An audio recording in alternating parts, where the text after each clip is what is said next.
Verstappen looked like peak Schumacher at Spa, Mark Hughes said. Max Verstappen's victory drive around Spa was arguably the most emphatic of his entire career to date, or of anyone's career. Starting from his penalised grid slot in the back half of the field, he was in control of the 2022 Belgian Grand Prix from lap 18 of 44, and although his gap over Red Bull teammate Sergio Perez at the end was 17 seconds, it could probably have been way more if he'd so chosen. He set the fastest race lap on a set of medium tyres, with 12 laps worth of fuel, around 28 kilos, still on board, a lap which the low-fueled, new soft-tyred Ferrari of Charles Leclerc later failed to match by 0.6 seconds. In qualifying the day before, he'd lapped 0.65 seconds clear of anyone else on a single run. Again, it could probably have been more. In Q2, he'd lapped as fast as the new-tyred Perez on a set of used tyres, just in ensuring he got through to Q3 so that he could qualify ahead of the similarly penalised Leclerc.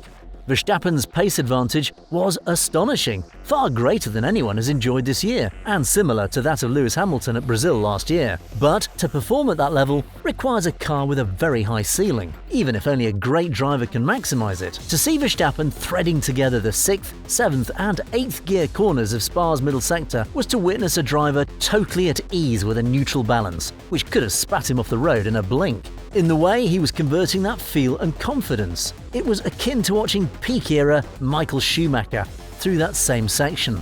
Just the smallest of inputs keeping him on the very outer edges of control, but the car looking as if on rails. Perez just couldn't do it like that in the same car, or anything close. Running with a more understeery balance than Verstappen, he was asked after his first Q3 run, when he was 0.8 seconds adrift of Verstappen, if he wanted to take some front flap out. He surely understood the implication. If he wanted to get anywhere near Verstappen, he wouldn't do it with that setup. There was a long gap before Checo replied with, "I can't carry more flap." That middle sector was where a car with the compromised setup Spa's layout demands could give a driver big rewards, because to have the slow corner performance in sectors 1 and 3 really required a balance which would be pretty demanding through the high-speed corners descending through the valley. Slow corner neutrality usually means fast corner oversteer. Red Bull resolved that conflict way better than any other car, for reasons we'll get to in a moment, but it demanded a lot of the driver to fully exploit. Because the easy way would have been just to live with a slightly lazier response through the bus stop and La Source for a nice, secure and comfortably fast Pouhon, Fagnes and Stavelot. Verstappen would likely still have been fastest like that, just not by as much.